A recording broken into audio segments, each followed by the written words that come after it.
Bonjour. La littérature en France depuis 1968. Marguerite Duras. Détruire, dit-elle. Cette expérience d'écriture se radicalise dans L'amour, 1971.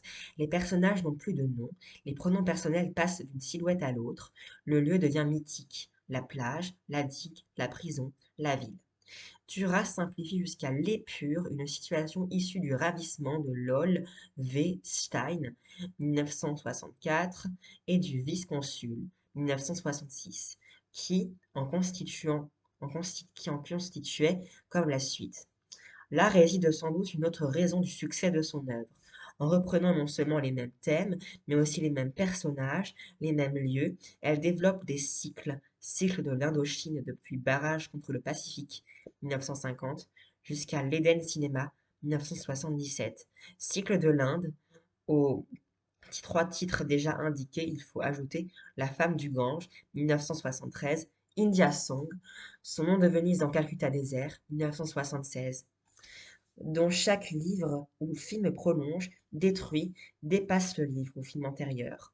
Se crée alors un monde familier qui, le lecteur, l'initié, se retrouve en retrouvant ces noms devenus d'autant plus magiques que chacun fait résonner les voix de l'auteur et des acteurs. Delphine Seyrig, Michel Lonsal, etc., qui les ont si souvent prononcés. Ce système d'écho constitue un puissant adjuvant dans le travail sur les blancs et les silences.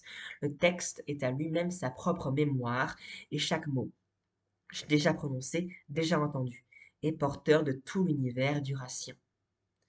C'est ainsi que s'élabore le texte modèle d'India Song, œuvre qui lui fait retrouver le public qu'elle avait séduit avec le scénario d'Hiroshima mon amour, le film d'Alain Resnais en 1959.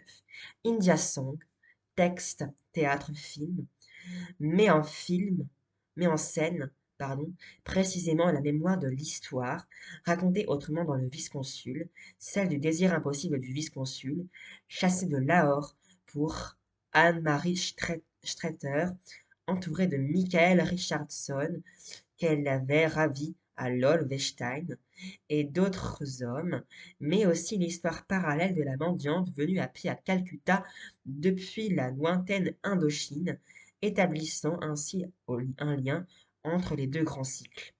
Les événements sont abolis, gommés au profit de leur retentissement dans les consciences et les mémoires de deux voix qui commentent l'action, cela remémorant comme une très ancienne légende en un texte polyphonique, lu reçu comme un morceau de musique. Maintenant, je vais vous lire un extrait de India Song, édition Gallimard, de Marguerite Duras, Son nom de Venise dans Calcutta désert. Le vice-consul, déplacé de Lahore à Calcutta, est amoureux d'Anne-Marie Streeter. Ils viennent de se regarder en silence. Puis, il s'est éloigné. La scène se déroule durant une réception à l'ambassade. Silence. Immobilité. Sanglot lointain du vice-consul. Silence de nouveau. Dans le jardin, la lumière s'obscurcit encore une fois, se plombe. Aucun vent dans le jardin désert. Voix de peur très bas. Le bruit de votre cœur me fait peur.